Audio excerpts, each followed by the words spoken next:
வன்னிய சமுதாயத்தை சேர்ந்த நிறைய தலைவர்கள் இருக்காங்க, நிறைய ஆளுமைகள் இருந்திருக்காங்க. அவங்களாம் யார் யாரு? பாட்டாளி மக்கள் கட்சி என்றால் யார்? இவர்கள் செய்த தியாகம் என்ன? எதற்காக இந்த இயக்கம் தோற்றுவிக்கப்பட்டது? இந்த இயக்கம் தோற்றுவிக்கப்பட்டதற்கு பிறகு நடத்திய போராட்டத்தால் செய்த தியாகத்தால் கிடைத்த நன்மைகள் என்ன என்பதை பற்றி கூட பெருமளவில் இருக்கக்கூடிய எனதருமை இந்த 2K கிட்ஸ்களுக்கு தெரியவில்லை.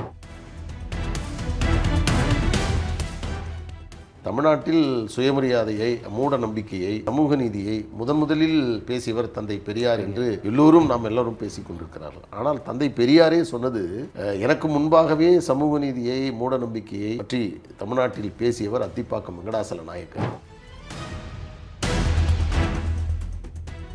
1995ஆம் ஆண்டு சிவாஜி அவர்களுக்கு செவாலிய விருது கொடுத்தார்கள். நாமும் பள்ளி படிக்கக்கூடிய காலங்களில் அதை ரொம்ப பெரிய அளவில் அதை அன்றைக்கு பார்த்திருக்கிறோம். ஆனால் இதற்கு முன்பாக செவாலிய விருது பெற்ற முதல் தமிழர் என்ற பெருமையை பெற்றவர் வெள்ளாநாயக்கர் அவர்கள். அவருக்கு 1930ஆம் ஆண்டு 95 ஆண்டுகள், அவருக்கு முன்னாடி 65, இன்றிலிருந்து பார்த்தீங்கன்னா 95 ஆண்டுகளுக்கு முன்பு அந்த விருதை பெற்ற ஒரு சிறப்புக்குரியவர்.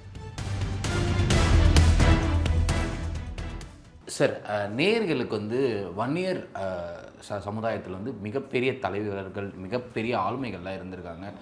நிறைய மக்களுக்காக போராடிருக்காங்க, எல்லா மக்களுக்காகவும் போராடிருக்காங்க. அவங்கள பற்றி நிறைய விஷயங்கள் இன்னமும் தரவுகள் இல்லாமலும் இல்லை அதை பற்றி பேசாமலே இருக்காங்க. அதனால் நீங்கள் பேசினா நல்லாயிருக்கும்னு நான் உங்ககிட்ட கேட்டிருந்தேன். அப்படி வன்னிய சமுதாயத்தை சேர்ந்த நிறைய தலைவர்கள்லாம் இருக்காங்க, நிறைய ஆளுமைகள் இருந்திருக்காங்க. அவங்களாம் யார் யார்? அவங்கள பற்றி ஒவ்வொன்றா தெரிஞ்சுப்போம். பட் மொத்தமாக அவங்களோட பேர்கள் தெரிஞ்சால் கொஞ்சம் நல்லாயிருக்கும் அப்படின்ற மாதிரி தோணுதுச்சு சார். அதாவது நான் முன்பே தெரிவித்ததை போன்று வன்னியர் சமுதாயம் என்பது ஒரு தனிப்பெரும் சமுதாயம். இது ஒரு உழைக்கக்கூடிய சமுதாயம், விவசாயத்தை தொழிலாக கொண்டவர்கள், போர்க்குணம் கொண்டவர்கள்.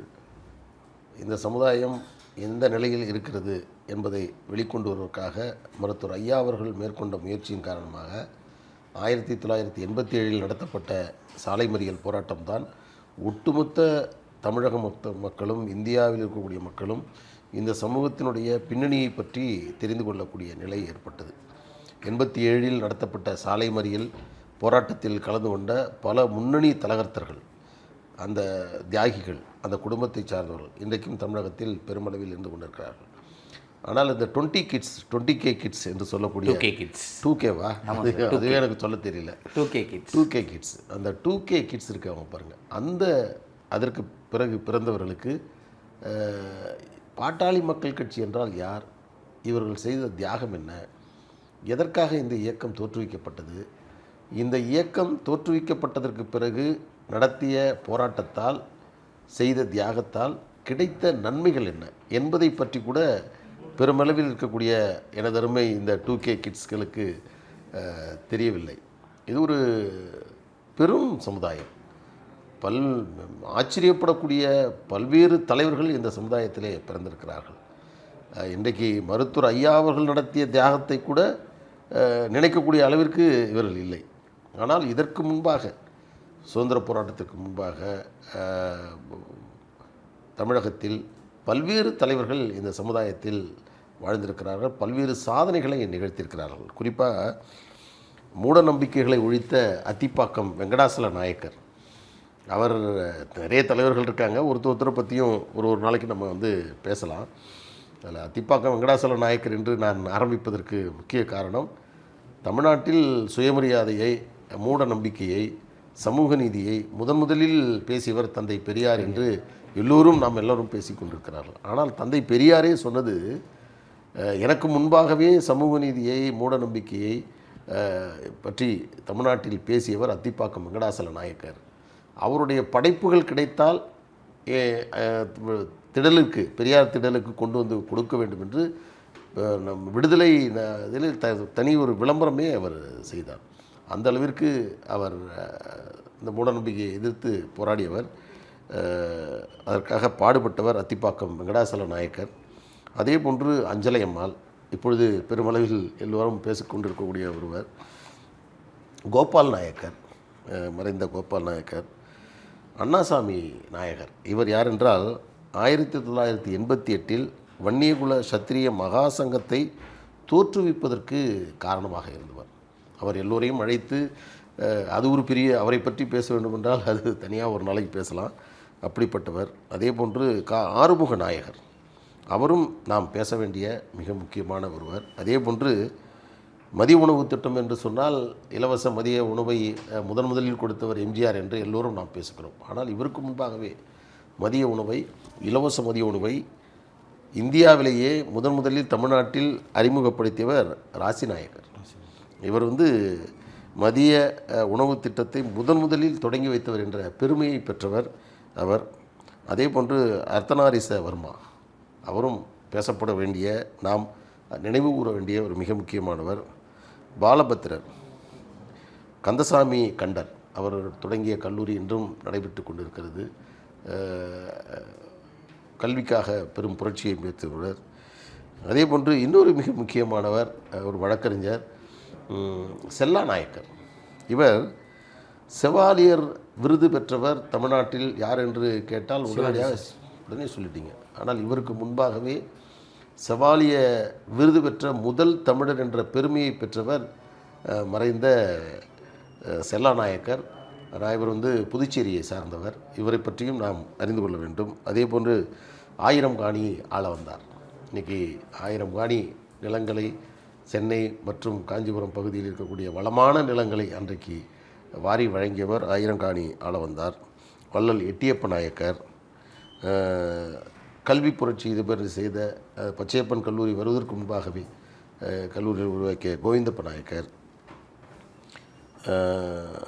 காளியன் ரத்தினம், சினிமா துறையில் எம்ஜிஆருக்கு முன்பாகவே அவர் வருவதற்கு நடிகராக இருந்தவர் காளியன் ரத்தினம். அதேமாதிரி ஆதிகேசவ நாயக்கர், அவரும் பேசப்பட வேண்டிய மிக முக்கியமான ஒருவர். கோபால கவுண்டர், அவர் சேலம் பகுதியை சார்ந்தவர், தருமபுரி நினைக்கிறேன். அடுத்தது வரதராச படையாச்சி, தியாகி ஜமதக்கனி, இவர் ஒரு முக்கியமானவர். இவர் யாரென்றால் இடதுசாரிகள் நூலாக இருக்கக்கூடிய மூலதனம், தி கேபிட்டல் என்று சொல்லக்கூடிய நூலை முதலில் தமிழில் மொழியாக்கம் செய்தவர் தியாகி ஜமதக்கனி. இவர் யாருன்னா, கடலூர் அஞ்சலை அம்மாள் இருக்காங்களே, அவருடைய மகள் லீலாவதியை திருமணம் செய்தவர். அவருடைய அஞ்சலை அம்மாளுடைய மருமகன் தான் ஜமதக்கனி அவர்கள். அதே போன்று ராஜகோபால் கவுடர், அம்பாசங்கர், சட்டநாதன், எல்லோரும் பேசுகிறோம். ஆனால் அம்பாசங்கர் ஒரு வன்னியர் சமுதாயத்தை சார்ந்தவர். தமிழ்நாட்டில் இருக்கக்கூடிய வன்னியர்களுடைய நிலைமையை ஆவணமாக்கி அரசு ஆவணமாக வருவதற்கு காரணமாக இருந்தவர். அதே போன்று இன்றைக்கும் இருக்கக்கூடிய 69 விழுக்காடு இடஒதுக்கீடும் வருவதற்கு ஒரு வன்னியர் தான் அன்றைக்கு காரணமாக இருந்திருக்கிறார் அம்பாசங்கர் அவர்கள். அதே போன்று வானொலி புகழ் என்று ஒரு தகவல், தென்கட்சி கோ சுவாமிநாதன், அவர் ஒரு வன்னியர் சமுதாயத்தை சார்ந்தவர்கள். எல்லோரும் இன்றைக்கு கூட தங்களுடைய யூடியூப்பில் இந்த நாள் இனிய நாள், தென்கட்சி கோ சுவாமிநாதன் அவருடைய செய்திகளை நாம் கேட்டு பரிமாறிக்கொண்டிருக்கிறோம். ஆனால் அவர் வன்னியர் என்ற செய்தி இன்றைக்கு அது அறியப்படாத ஒரு செய்தி. இப்படி ஏராளமான தலைவர்கள் இருக்கிறார்கள். இன்னும் நிறைய, இது இப்போ நீங்கள் கேட்டதனால் நான் உங்களிடத்தில் இதை பரிமாறிக்கொள்கிறேன். இன்னும் ஏராளமான இந்த சமூகத்திற்காக உழைத்தவர்கள், இந்த சமூகத்தினுடைய மேம்பாட்டிற்காக உழைத்தவர்கள், தன்னுடைய சமூகத்தினுடைய பின்னணியை சொல்லாமல் ஒட்டுமொத்த மக்களுடைய வளர்ச்சிக்காக பல்வேறு துறைகளில், கலைத்துறையாக இருக்கட்டும் அல்லது விவசாயமாக இருக்கட்டும், அரசு பணியாக இருக்கட்டும், இது போன்ற பிற துறைகளில், கல்வி புரட்சியாக இருக்கட்டும், இதில் தங்களை ஈடுபடுத்தி கொண்டு பணியாற்றியவர்கள், ஆன்மீகத்திற்காக உழைத்தவர்கள், நூல்களை உருவாக்கியவர்கள், இப்படி பல சிறப்புக்குரியவர்கள் எல்லாம் இருக்கிறார்கள். இவர்களெல்லாம் இந்த 2K கிட்ஸுக்கு நம்ம சொல்லணும். அவர்களுடைய மொழியில் அதை ஏதாவது ஒரு விதத்தில் அவர்களுக்கு இதை கொண்டு செல்லக்கூடிய வகையில் செய்ய வேண்டும் என்று நான் விரும்புகிறேன். அதற்கு உங்களுடைய இந்த சந்திப்பு ஒரு கண்டிப்பாக பண்ணிடுவோம் காரணமாக இருக்கட்டும். சார், இத்தனை பேர் இருக்காங்க, யாரை சார் நம்ம முதல்ல தொடங்க போகிறோம்? முதல்ல தொடங்கணும் அப்படின்னு நீங்கள் எடுத்துட்டிங்கன்னா இதில் யாரையும் விடுவதற்கு இல்லை. எல்லோருமே பேசப்பட வேண்டியவர்கள், எல்லோருமே முக்கியத்துவம் தர வேண்டியவர்கள். ஆனால் நான் ஒரு வழக்கறிஞர் என்பதனால் ஒரு வழக்கறிஞருக்கு ஒரு முன்னுரிமை கொடுத்து அதன் அடிப்படையில் அவர் இந்த சமூகத்தில் பிறந்து எப்படி சாதனைகளை படைத்தார் என்று சொல்லக்கூடிய செய்திகளை உங்கள் மூலமாக பரிமாறிக்கொள்ள ஆசைப்படுகிறேன். இன்றைக்கு நான் பேச விரும்புவது செவாலியர் விருது பெற்ற முதல் தமிழர் செல்லா நாயக்கர். அவரை பற்றி நான் பேசலாம்.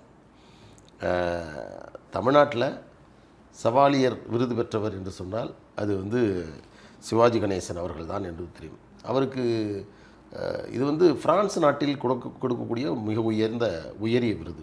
பல்வேறு துறைகள், அவர்கள் எந்த துறையில் இருந்தாலும் அதில் சிறப்புக்குரியவர்களாக இருந்தால் அவர்களை கௌரவிக்கக்கூடிய வகையில் இந்த விருது என்பது பிரான்ஸ் அரசாங்கம் இப்போ பாரத் ரத்னா விருது கொடுப்பதை போன்று அங்கே கொடுப்பார்கள்.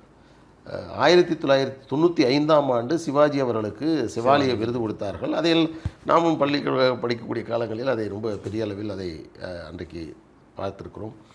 ஆனால் இதற்கு முன்பாக செவாலிய விருது பெற்ற முதல் தமிழர் என்ற பெருமையை பெற்றவர் செல்லா நாயக்கர் அவர்கள். அவருக்கு 1930ஆம் ஆண்டு, 65 வருஷத்துக்கு முன்னாடி, 95 ஆண்டுகள்.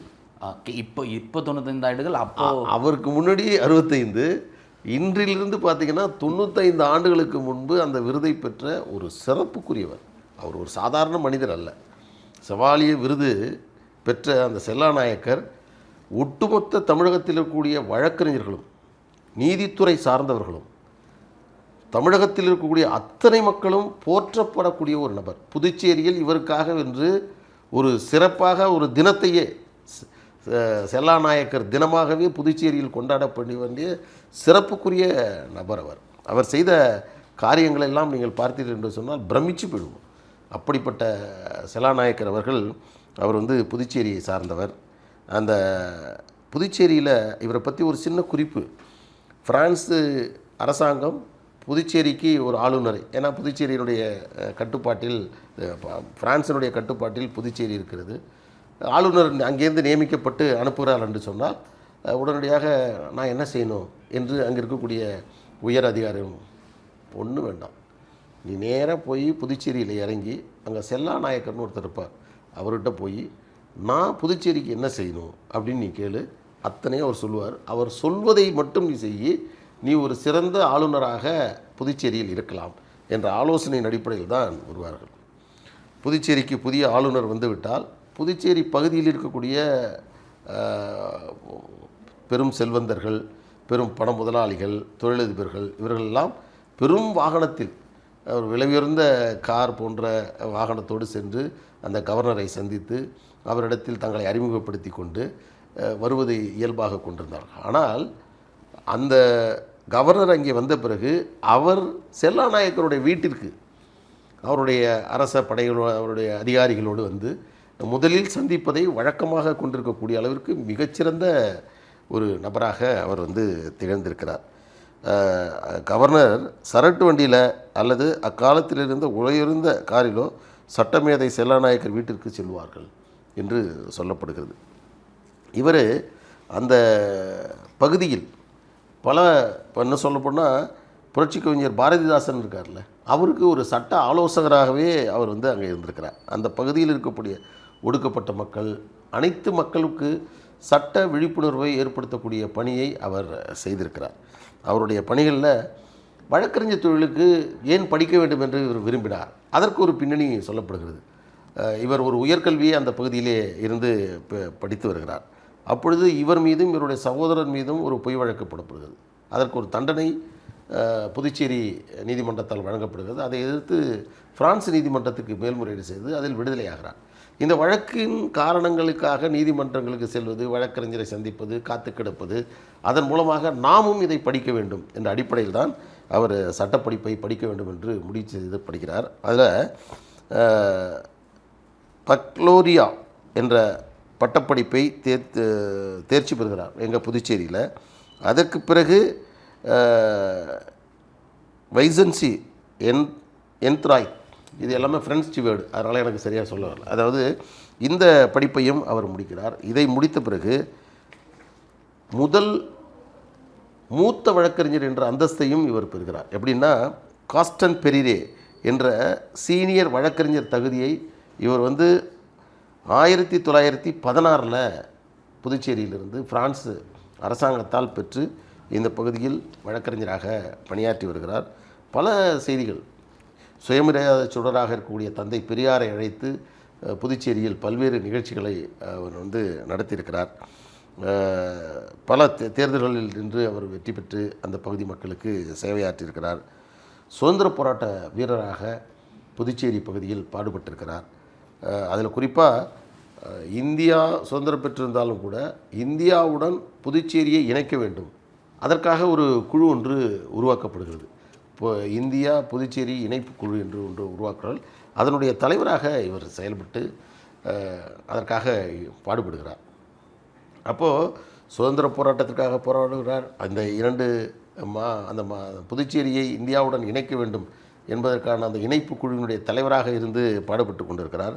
அப்போது ஒரு சம்பவம் அங்கே நடக்குது. புதுச்சேரியில் இருக்கக்கூடிய ஆளுநருக்கான சம்பள உயர்வு வழங்கணும் அப்படின்னு ஒரு நிலை வருது.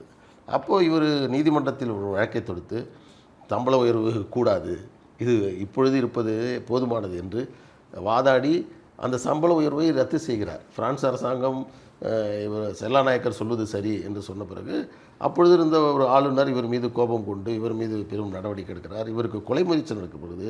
வீட்டிலே சென்று இவரை தாக்குதல் நடத்தப்பட்டு அதன் காரணமாக இவர் மருத்துவமனையில் அனுமதிக்கப்படுகிறார். சென்னை வரை கொண்டு வரப்படுகிறார். அப்பொழுது தான் இந்த இணைப்புக்கான பிரச்சனை பெரும் விஸ்வரூபம் எடுக்கிறது. ஜவஹர்லால் நேரு அவர்கள், வல்லபாய் பட்டேல் போன்றவர்களெல்லாம் செல்லாநாயக்கரை பற்றி பேசுகிறார்கள். மெரினா கடற்கரையில் ஒரு கூட்டம், அந்த கூட்டத்தில் ஜவஹர்லால் நேரு பேசுகிறார். புதுச்சேரி இந்தியாவுடன் இணைப்பது தொடர்பான ஒருபோது செல்லாநாயக்கர் அந்த தாக்குதல் நடத்தப்பட்டது காட்டுமிராண்டித்தனமானது, அங்கே என்ன சட்டத்தின் ஆட்சி நடக்கிறதா, எனவே அதை இந்தியாவில் கொண்டு வர வேண்டும், இந்தியா புதுவை இணைப்புக்கான ரெஃபரண்டம் நடத்த வேண்டும் என்ற ஒரு கருத்து வந்தது. அப்பொழுது ஜவஹர்லால் நேரு அவர்கள் சொன்னார், இருவரும் இணைந்தால் இணைய வேண்டும், இல்லை என்றால் புதுச்சேரியை இந்தியாவுடன் நாங்களே இணைத்து விடுவோம் என்று சொன்னார். பிறகு ரெஃபரண்டம் இல்லாமலேயே புதுச்சேரி இந்தியாவுடன் இணைக்கப்பட்டது.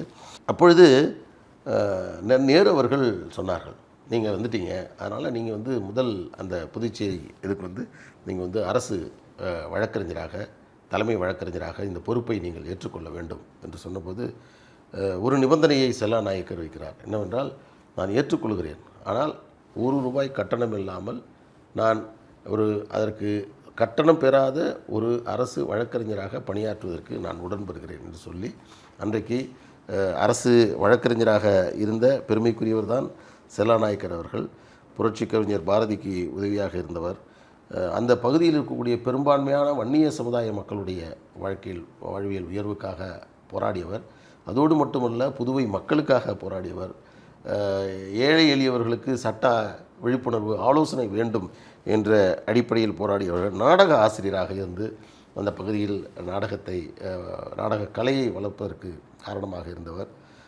இந்த நிகழ்வின் மூலமாக ஒரு ஆகச்சிறந்த ஒரு ஆளுமை, வன்னியர் சமுதாயத்தில் பிறந்த மறைந்த செவாலிய செல்லாநாயக்கர் அவர்களை பற்றி நினைவு கூறக்கூடிய நல்ல வாய்ப்பை வழங்கியதற்காக உங்களுக்கு எனது மனமார்ந்த நன்றியை தெரிவித்துக் கொள்கிறேன். சார், புதுச்சேரி அப்படின்னாலே இன்றைக்கி 2K கிட்ஸ்க்கு ஒரு தப்பான மீனிங்கோ ஒரு மது அந்த மாதிரி விஷயமான இதுதான் இருக்குது. ஆனால் நம்ம ஒரு விஷயத்தை ஸ்டார்ட் பண்ணணும் போது நீங்கள் தொடங்கினதே புதுச்சேரியை சேர்ந்த ஒரு மிகப்பெரிய ஆளுமையை பற்றி தொடங்கியிருக்கீங்க.